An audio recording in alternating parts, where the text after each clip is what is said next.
aujourd'hui on se retrouve pour réaliser une petite paire de mitaines au crochet. C'est un modèle très simple et très rapide à réaliser. Je vais vous donner les explications pour le réaliser en différentes tailles. Bien évidemment, si vous le souhaitez, vous pouvez utiliser une autre laine ainsi que d'autres motifs. Dans cette vidéo, je vous propose de réaliser avec vous les points bloquants en pas à pas, mais de vous donner dans un premier temps les explications et les fiches de réalisation. Dans ce modèle, vous avez une manchette qui remonte assez haut sur les bras afin de vous tenir bien au chaud. Vous pouvez également réaliser ce modèle très facilement pour un enfant. Avant de commencer cette vidéo, je vous invite à me dire en commentaire quelles sont les prochaines réalisations que vous souhaitez que je fasse sur ma chaîne. Et bien sûr, n'hésitez pas à me poser toutes vos questions sur mes réseaux sociaux, Facebook et Instagram.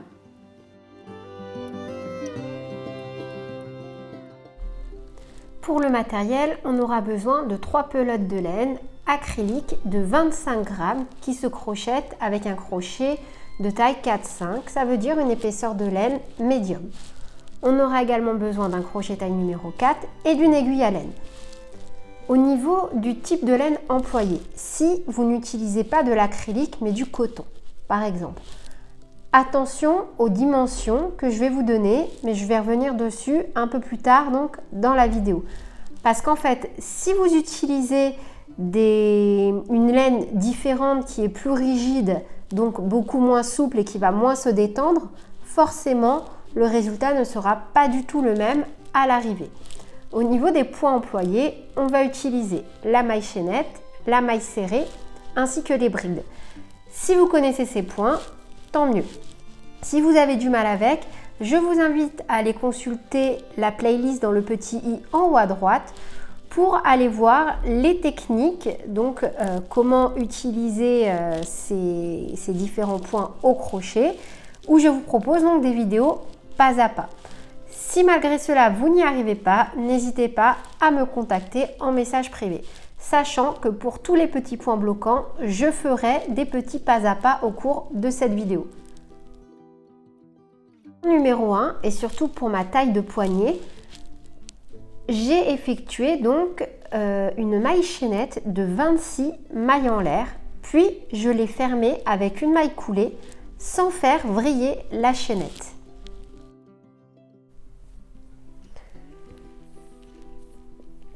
On va commencer par réaliser une maille chaînette de 26 mailles en l'air.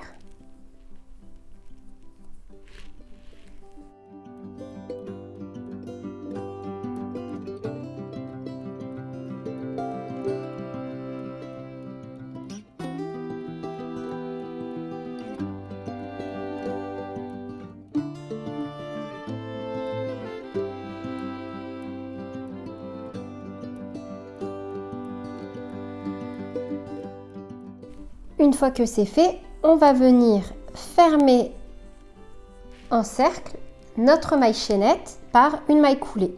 Et on va faire très attention à ne pas faire vriller notre chaînette.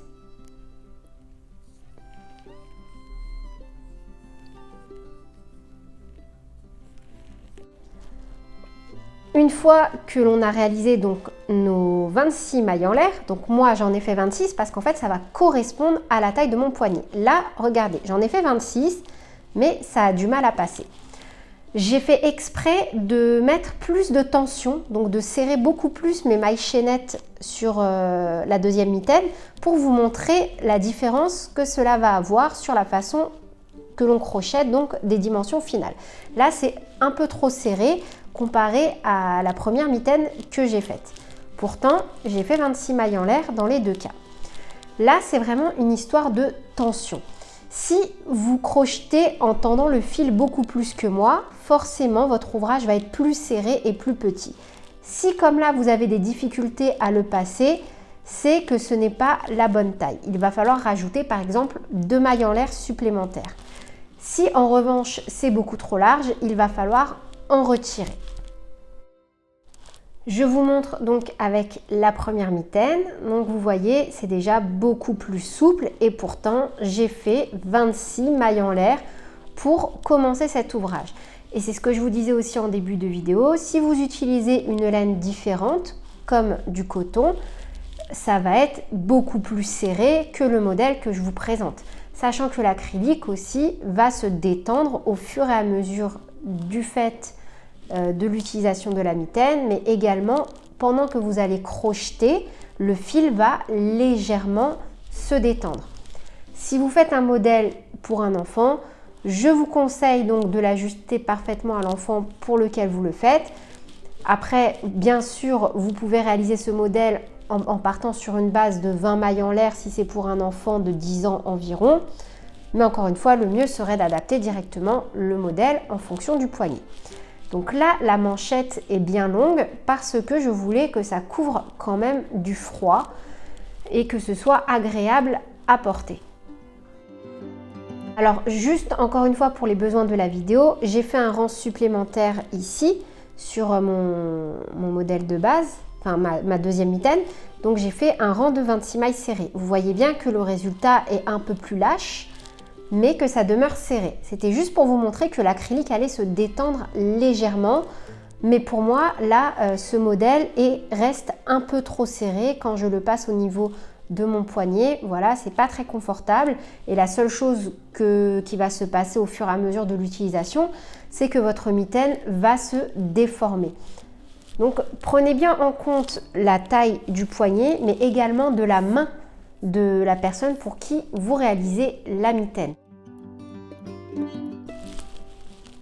Et voilà, j'ai refait exactement donc la même chose, une maille chaînette de 26 mailles en l'air, sauf que cette fois-ci, j'ai travaillé de façon beaucoup plus souple que la première fois. Et comme vous pouvez le voir, ça passe déjà beaucoup mieux. Donc moi, je vais forcément travailler avec ce modèle pour avoir les deux mêmes mitaines, mais c'était important pour moi de vous expliquer que même si vous réalisez exactement mon tuto avec la même laine, le même crochet, certainement on n'aura pas finalement les mêmes dimensions parce que ça va aussi dépendre de la tension que l'on met chacune ou chacun dans notre crochet, dans notre laine avec le crochet. Fiez-vous vraiment au poignet sur lequel va aller la mitaine. Tout simplement. Il n'y a pas d'autres règles pour ce type d'ouvrage. En tout cas, c'est mon point de vue au niveau du crochet.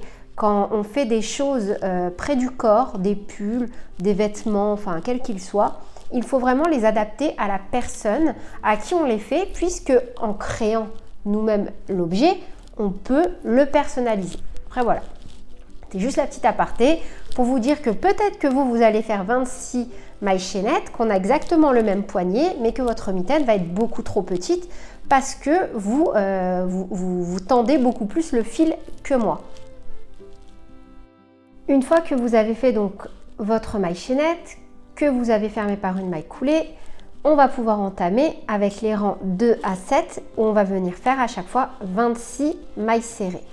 Si vous avez fait une maille chaînette de 20 mailles serrées, enfin de 20 mailles en l'air, pardon, forcément, vous allez faire pour les rangs 2 à 7, 20 mailles serrées. Et etc.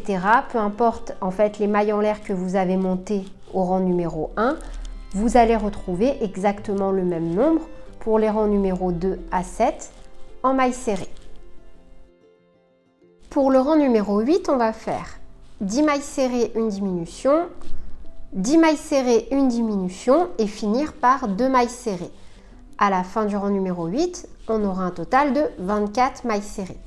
Si vous n'avez pas le même nombre de mailles serrées que moi, c'est-à-dire si par exemple au lieu d'en avoir 26, vous en avez 28 ou seulement 20, ce qui compte lors de ce rang va être simplement de réaliser 2 diminutions et de les espacer.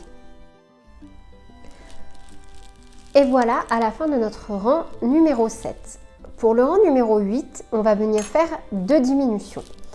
Alors, je vous dis ça comme ça parce que peu importe où vous allez les faire, essayez juste de les espacer à chaque fois de moitié. Par exemple, si vous avez 20 mailles, vous faites une diminution, 8 mailles serrées, une diminution, 8 mailles serrées.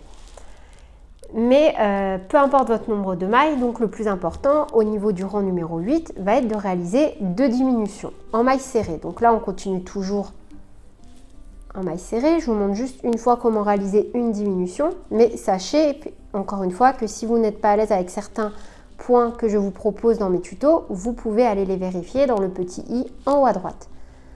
Alors, on va faire une diminution invisible. Donc pour ça, moi je prends seulement le premier brin et pas les deux brins. Un jeté, je ramène. Donc, et je viens faire pareil dans la maille suivante.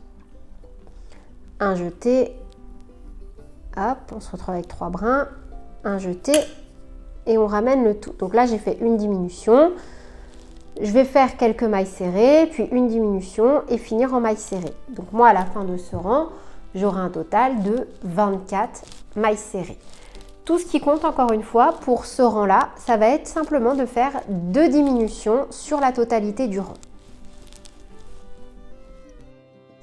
Pour les rangs numéro 9 à 11, on va venir faire 24 mailles serrées. Donc moi, vous l'aurez compris, je fais 24 mailles serrées car suite à mes 2 diminutions, c'est le nombre de mailles serrées que j'ai. Mais si vous, à la base, vous aviez par exemple 20 mailles serrées et que vous vous retrouvez avec 18 mailles serrées, pour les rangs numéro 9 à 11, vous allez faire 18 mailles serrées. Pour le rang numéro 12, on va faire ce que l'on a fait au rang numéro 8. On va faire 10 mailles serrées, une diminution, 10 mailles serrées, une diminution et on aura 22 mailles serrées. Bien évidemment, dans le cas où vous faites exactement le même modèle que moi. Le but du rang numéro 12 est de faire comme pour le rang numéro 8, 2 diminutions que l'on va répartir sur l'ensemble du rang. Ensuite, pour les rangs numéro 13 à 16, on va faire à chaque fois 22 mailles serrées. Donc moi, je vais faire 22 mailles serrées et vous allez faire le nombre de mailles sur lequel vous tombez à la fin de votre rang numéro 12. Une fois que l'on aura fini le rang numéro 16, on se retrouvera pour passer à la suite au motif qui sera sur les mains des mitaines. Pour le rang numéro 17, on va faire 3 mailles en l'air, suivi de 2 brides dans la première maille qui se présente à nous. Ensuite, on fera une maille en l'air et on sautera 2 mailles et on viendra faire donc dans la troisième 3 brides dans la même. Et on va répéter ça tout au long du rang. On va faire cette partie ensemble, tout le rang numéro 17. Pour le rang numéro 17, donc une fois que l'on a fini notre manchette, vous pouvez l'essayer, voir si elle correspond bien à votre poignet. Et une fois que c'est le cas, on va passer donc à la partie de la main. On va commencer par monter 3 mailles en l'air.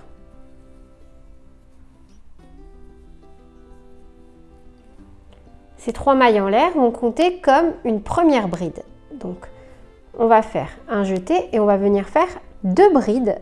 Donc, ici, dans la première maille qui se présente à nous. Donc celle-ci compte comme une bride et on vient en faire 2 supplémentaires. Une bride et 2 brides. Donc là, on se retrouve avec nos 3 brides. 1, 2 et 3. On va ensuite faire une maille en l'air. Et on va compter 2 mailles, 1, 2, que l'on va sauter et on va venir piquer ici, dans la troisième. Donc, 1, 2, 3.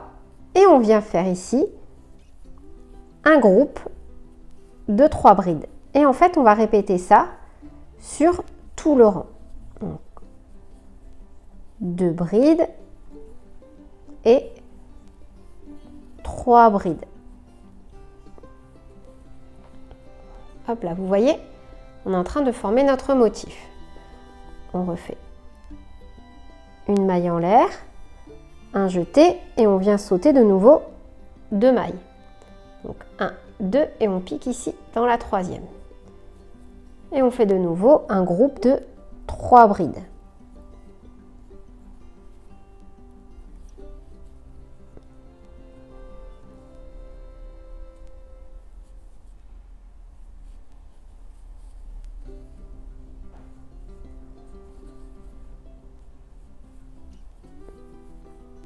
De nouveau, une maille en l'air et 1, 2, 3 on vient faire un groupe de 3 brides.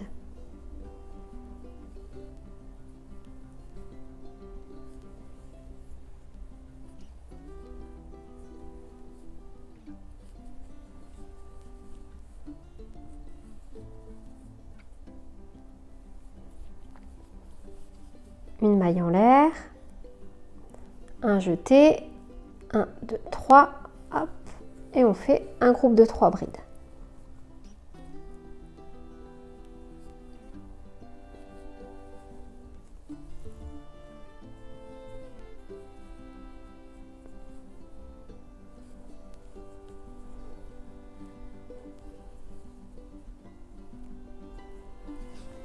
De nouveau, une maille en l'air, un jeté, 1, 2, 3.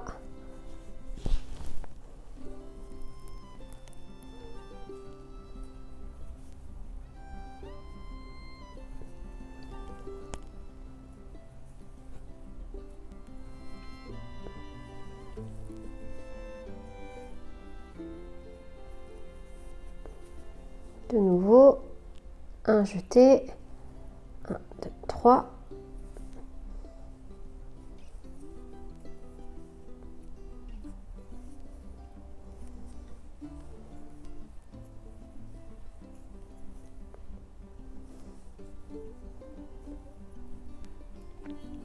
Et là, on arrive à la fin. Donc, comme vous pouvez le voir, à la fin, 1, 2, 3. Et ici, j'ai un espace du coup qui sera moindre. Mais je vais quand même le faire. Donc, je fais un jeté. Vu que je peux faire dans 1, 2, 3, peu importe, je le fais. Vous, là, il y a de fortes chances pour qu'on n'ait pas le même nombre si on n'a pas monté le même nombre de mailles. Ce que je veux vous dire, c'est que là, il est hors de question de ne pas créer une boucle dans cet espace-là parce que de toute façon, la partie de la main est plus large que celle du poignet. Donc, 1, 2, 3. Si vous avez la possibilité, en tombant sur 1, 2, 3, la maille ici est libre, vous ne vous posez pas de questions et vous faites donc un groupe de 3 brides.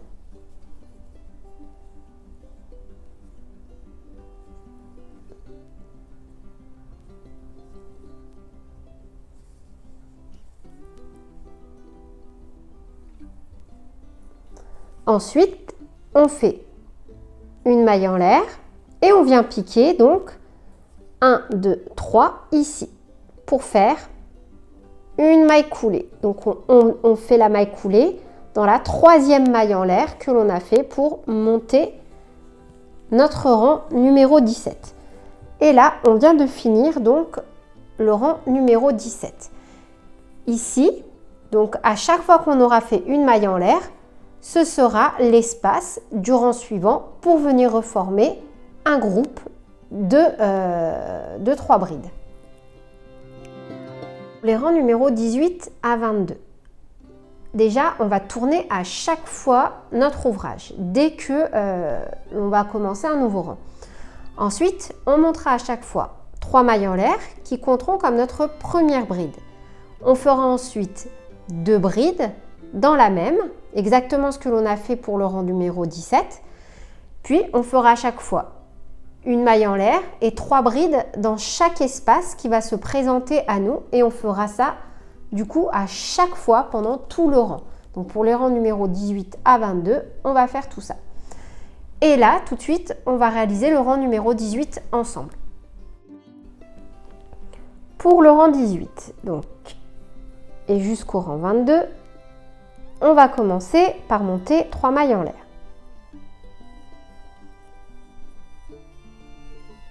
Et là, paf, on tourne notre ouvrage. Et à chaque fois, on le tournera. Pourquoi on tourne? En fait, c'est pour être à chaque fois bien calé au début dans le premier espace. Parce que si on commence comme ça, en fait, là, on va avoir un petit décalage au niveau d'ici. C'est juste pour cette raison que là, à chaque fois, on va tourner. Donc là, j'ai fait mes 3 premières mailles en l'air qui valent pour ma première bride. Je fais ensuite 2 brides supplémentaires.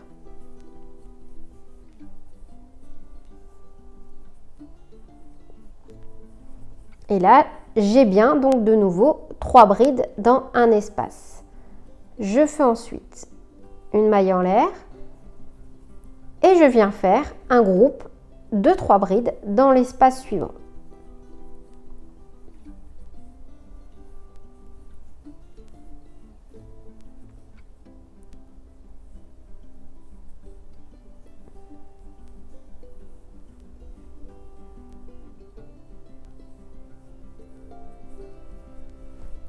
De nouveau, une maille en l'air et on vient faire 3 brides dans l'espace suivant.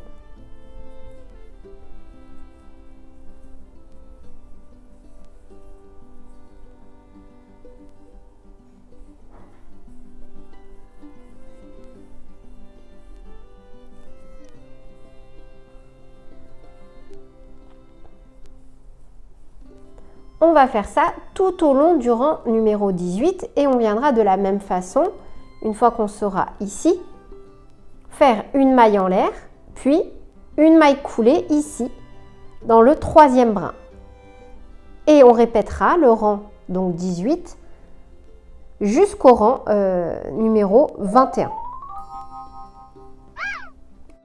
Pour le rang numéro 23, on va donc tourner notre ouvrage et répéter la même chose que pour le rang numéro 22.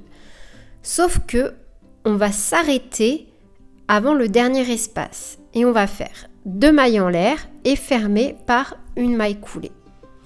Et on va ensuite poursuivre sur le pouce avec 3 mailles en l'air et 4 groupes de 3 brides. Toute la partie que je viens de vous citer, on va la réaliser ensemble. Et on finira le pouce en réalisant 4 rangs de mailles serrées.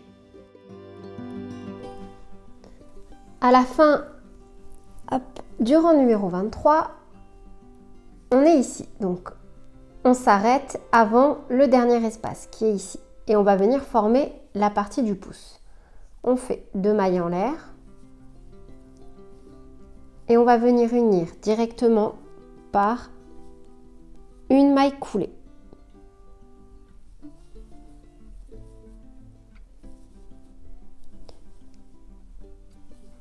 Si le modèle est pour un enfant, ne faites pas les 2 mailles en l'air et venez directement unir par une maille coulée afin que l'espace soit un peu plus serré. On va venir travailler à l'intérieur du pouce. Donc pour cela, on va déjà tourner l'ouvrage et venir faire une maille coulée. Voilà, on va faire 1, 2, 3 mailles en l'air, un jeté, on va de nouveau retourner l'ouvrage et on va venir faire 2 brides. Comme ça, on aura de nouveau un groupe de 3 brides.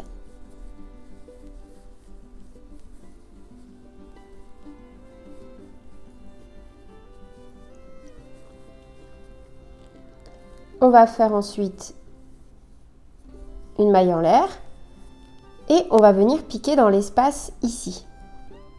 En fait, on va venir piquer tout autour, là où on va avoir des espaces. Donc, on ne pique pas là parce que là, on piquerait dans une bride. Si on piquait ici, 1, 2, 3, là, on a un groupe de 3 brides.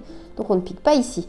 Mais on vient piquer dans les espaces, donc, comme si on continue en fait à faire un tour normalement. Un jeté.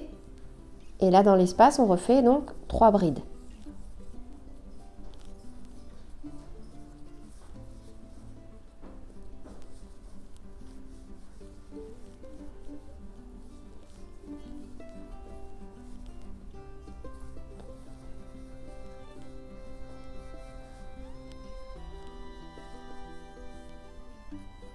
De nouveau, un jeté. Et on vient faire ici un groupe de 3 brides.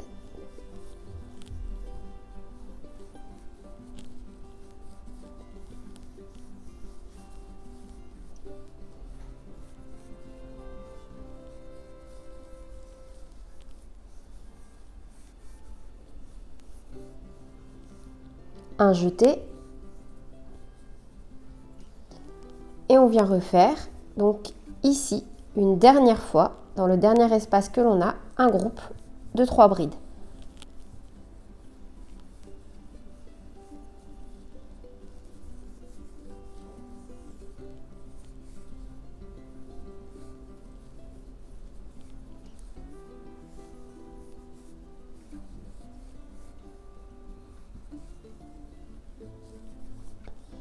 On fait ensuite un jeté ou une maille en l'air, comme vous voulez.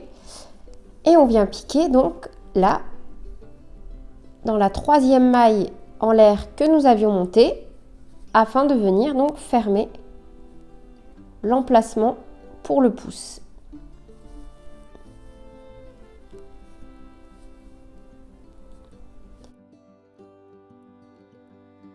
On va ensuite poursuivre avec un groupe de 13 mailles serrées. Maintenant, il ne suffit plus que de faire donc une maille en l'air. Et on va venir, donc moi pour ma part, j'ai à ce stade 13 mailles à travailler ici, 13 mailles serrées. Donc je vais venir crocheter 13 mailles serrées.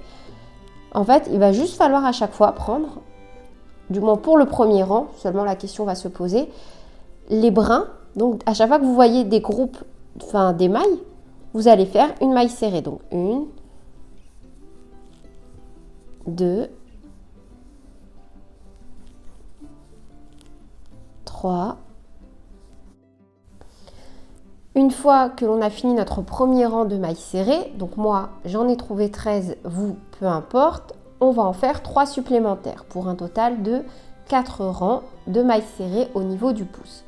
Ensuite, on va stopper et on va reprendre au niveau de la main. On va faire le rang numéro 24 ensemble de toute façon. 3 mailles en l'air avant le premier espace du pouce. On va ensuite faire donc un premier groupe de 3 brides, puis une maille en l'air.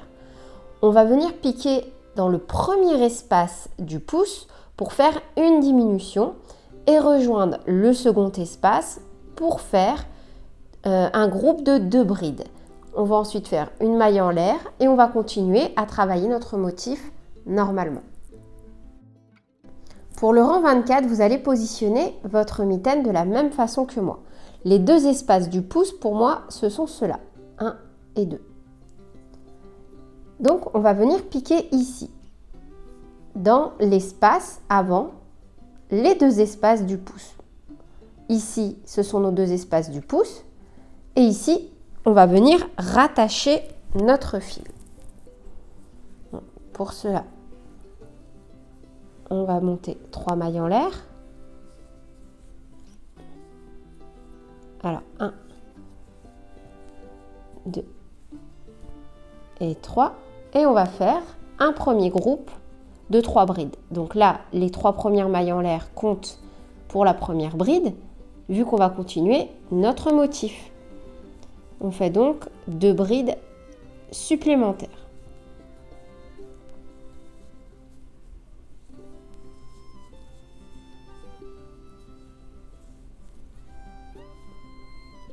On va ensuite faire une maille en l'air. Alors ici, juste pour des raisons d'esthétique et de sécurité, pour pas que votre fil parte, si vous n'avez pas fait de nœud parce que c'est compliqué quand on fait des mailles en l'air, je vous conseille de le laisser et de venir le coudre. Après, vous faites comme vous voulez, c'est juste le petit point. Donc j'ai fait ma maille en l'air et je vais venir faire donc une diminution. Donc j'ai fait ma maille en l'air, je fais un jeté parce que je vais venir faire directement une diminution en prenant donc les 2 espaces du pouce. Vous voyez, pour faire ma diminution, en fait, j'ai englobé mes 2 espaces, comme si là j'avais une maille et la maille suivante.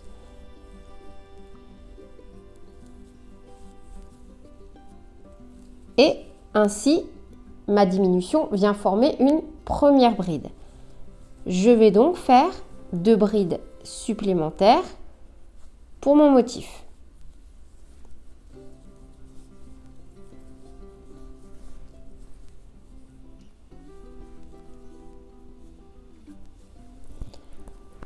Et donc voilà, j'ai réalisé une diminution. Au lieu d'avoir 2 espaces, je n'ai dorénavant plus qu'un espace. Et pour le reste du rang, vous allez continuer donc à travailler normalement, comme on a fait ici, en faisant à chaque fois, dans chaque espace, un groupe de 3 brides, une maille en l'air, un groupe de 3 brides, une maille en l'air, etc., etc. les rangs numéro 25 à 28, on va faire exactement la même chose que ce que l'on a fait pour les rangs numéro 18 à 22. On va tourner à chaque fois l'ouvrage, faire 3 mailles en l'air, 2 brides dans le premier espace, suivi d'une maille en l'air, 3 brides dans l'espace suivant, une maille en l'air, et on répète ça tout au long de ces rangs afin de réaliser de nouveau notre motif. Pour le rang numéro 29, on va faire un rang complet de mailles serrées. Donc moi je tombe sur 21 mailles serrées. Si vous ce n'est pas le cas, ce n'est absolument pas grave tant que vous avez la même chose sur vos demi-taines, que c'est joli, harmonieux et surtout qu'il y a de fortes chances que l'on n'ait pas le même nombre de mailles si on n'a pas fait le même modèle. Pour le rang numéro 30, ce qui va compter, ça va être simplement de réaliser 2 diminutions en mailles serrées sur l'ensemble du rang. Un peu comme ce que l'on a fait lorsque l'on faisait donc la partie de la manchette. Donc pour ma part, ce sera 8 mailles serrées, une diminution, 8 mailles serrées, une diminution, suivi d'une maille serrée. Et voilà, c'est tout pour cette vidéo. N'hésitez pas à me partager vos réalisations, ça me fait toujours super plaisir. Et moi, je vous laisse, je vous fais plein de bisous et je vous dis à bientôt pour de nouveaux tutos. Salut!